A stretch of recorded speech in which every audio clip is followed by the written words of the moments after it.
Good day everyone, my name is Edna Bigluton, BSc 1-10. My topic is all about ecological system theory and broken windows theory. What is ecological system theory? Ecological system theory was developed by Yuri von Brenner. It offers a framework through which community psychologists examine individuals' relationship within communities and the wider society. The theory is also commonly referred to as the ecological system framework.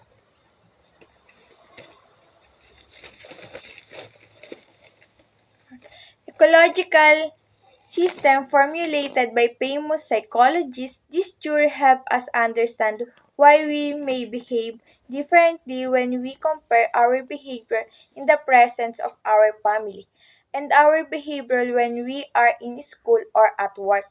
Ecological system theory focuses on the quality and context of the child's environment. The five ecological system theory. Von Brenner divided the person environment into five different systems: the microsystem, the mesosystem, the exosystem, the macrosystem, and the chronosystem. What is microsystem? The microsystem is defined as the pattern of activities, social roles, and the interpersonal relations experienced by an individual in a given setting. Microsystems include the child's family, school, peers, and neighborhood. The microsystem refers to the immediately relationship in which a child's network is directly influenced. What is microsystem? Microsystem is a part of the ecological system theory, which say that a child's development is understood by examining the context of the child's environmental influence. Next is the mesosystem. What is mesosystem? The mesosystem is the interlinked system of microsystem in which person participates, for example, linkage between family and school. The mesosystem refers to points of connection between children's everyday context. One reason why the mesosystem is important is development is because youth may experience similar or quite different and even contradictory socialization experience in different microsystem settings. The mesosystem comprise the interrelations among two or more settings in which the developing person actively participates. What is ecosystem?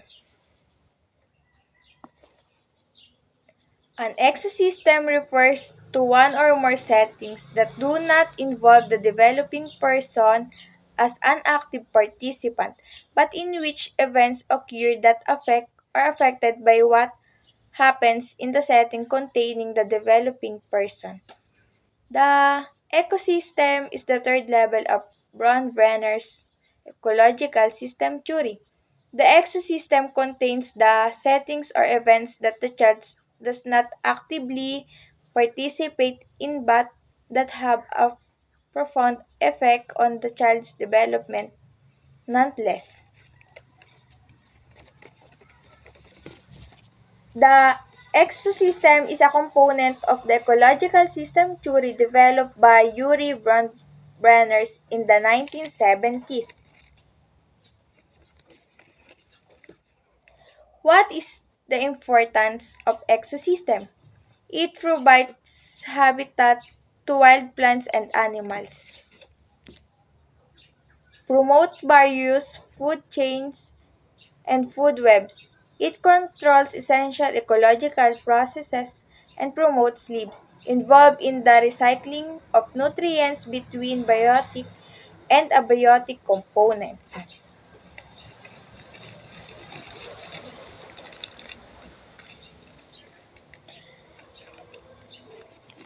The ecosystem deals with environments that are not directly experienced by the individual, but are important environments for significant others such as the target individuals, parents, spouse, or friends. What is macrosystem?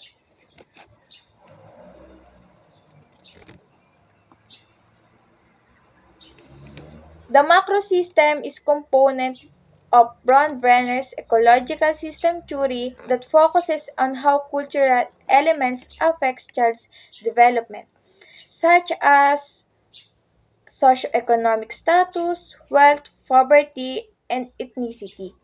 Thus, culture that individuals are immersed within may influence their beliefs and perception about events that transpire in life. The microsystem differs from the previous ecosystem as is that not refer to the specific environment of the developing child but the already established society and culture which the child is developing in.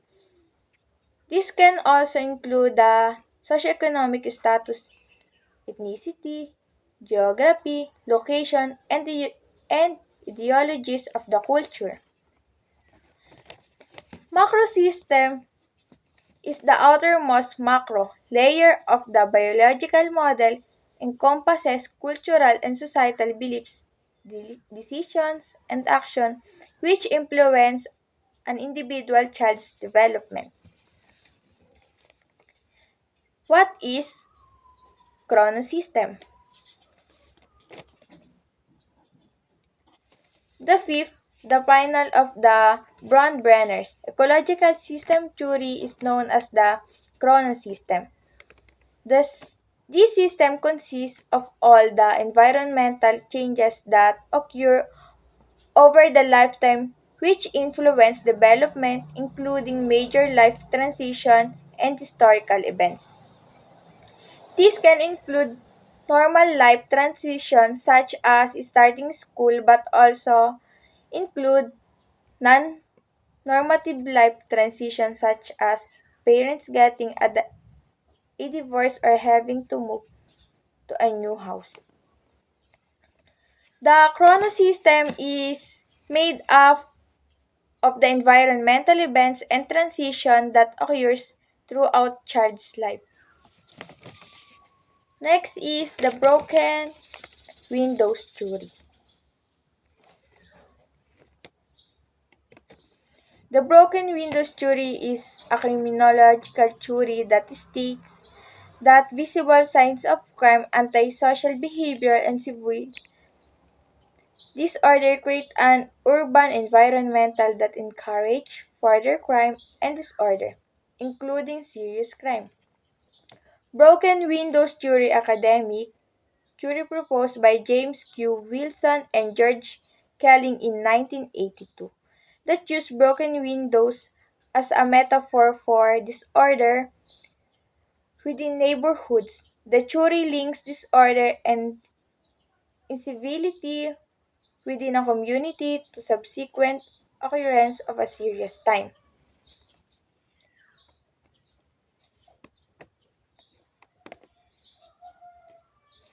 Broken windows theory had an enormous impact on the police policy throughout the 1990s and remained influential into the 21st century.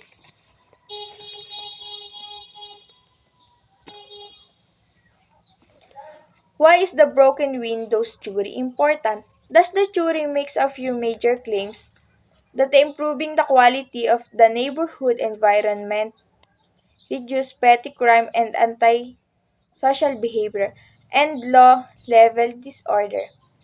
That a major crime is also prevented as a result. The broken windows theory is a criminological theory that states that the visible signs of crime, antisocial behavior, and civil or disorder create an urban environment that encourage further crime and disorder. including serious crimes. The theory suggests that policing methods that target minor crimes such as vandalism, littering, public drinking, jaywalking, and fire evasion help us to create atmosphere of order and lawfulness.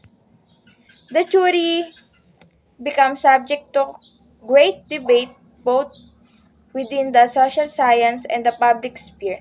Broken windows policing has become associated with controversial police practice such as the high use of stop and frisk in New York City. In the decade of 2013, the response Bratton and Kelling have written that broken windows policing should not be treated as zero tolerance or dilatory but as a method that requires carefully training guidelines and supervision and a positive relationship with communities that is linking it is the community policing. Broken windows theory links disorder and incivility within a community to subsequent occurs or serious crime.